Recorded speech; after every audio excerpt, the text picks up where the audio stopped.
isip-isip ko na siguro kailangan natin magpakasyon. No? Bakit ko nagbibilaan? Kasi masyado na naman ito relasyon natin kumina. Lagi nyo na tayo nagtatawag, nag-aaway. Baka kailangan lang natin magpapalak sa kalimak na tayo sa sarili namin. Tapusin ko na. Kailangan natin yun. Hindi din ako nagpapakitin sa sinabi niya. Sa totoo lang, talagang mabigla ako. Kasi first time nang nagyaya ng ganito.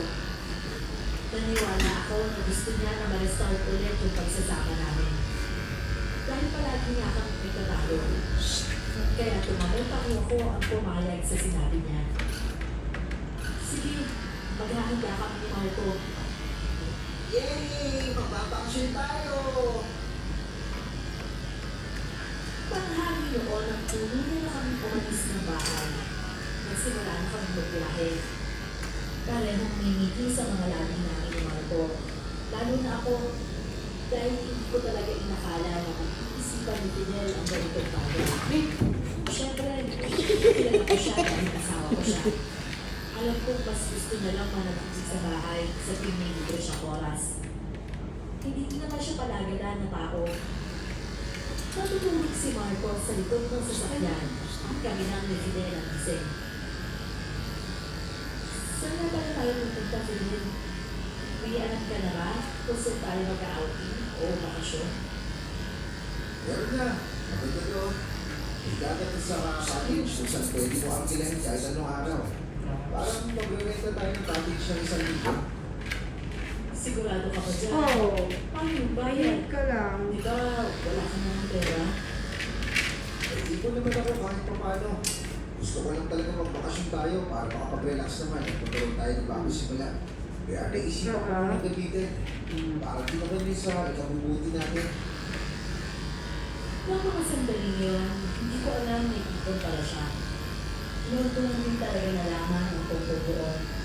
Kaya hindi talaga ako makapaniwala. Pero imbis na usisain ko pa yun at natin, hindi ko na lang ginawa. Alam ko naman kasi kung saan naman pupunta ang magiging usapan namin.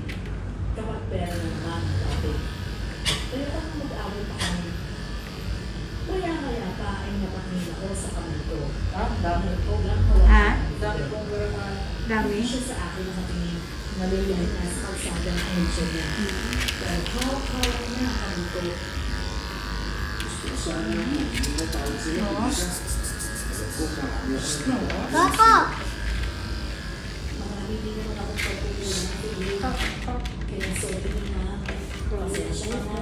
Gansan ka na pagkakapan. Oh! Sana talaga.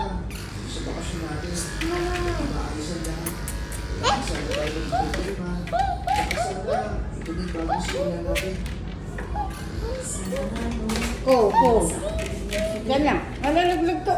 Dito lang. ako talaga. kasi Dito. Fidel, Wait lang. Gupit ka lang para matanggal na yung ano mo. Tuwang-tuwa pa ako nun.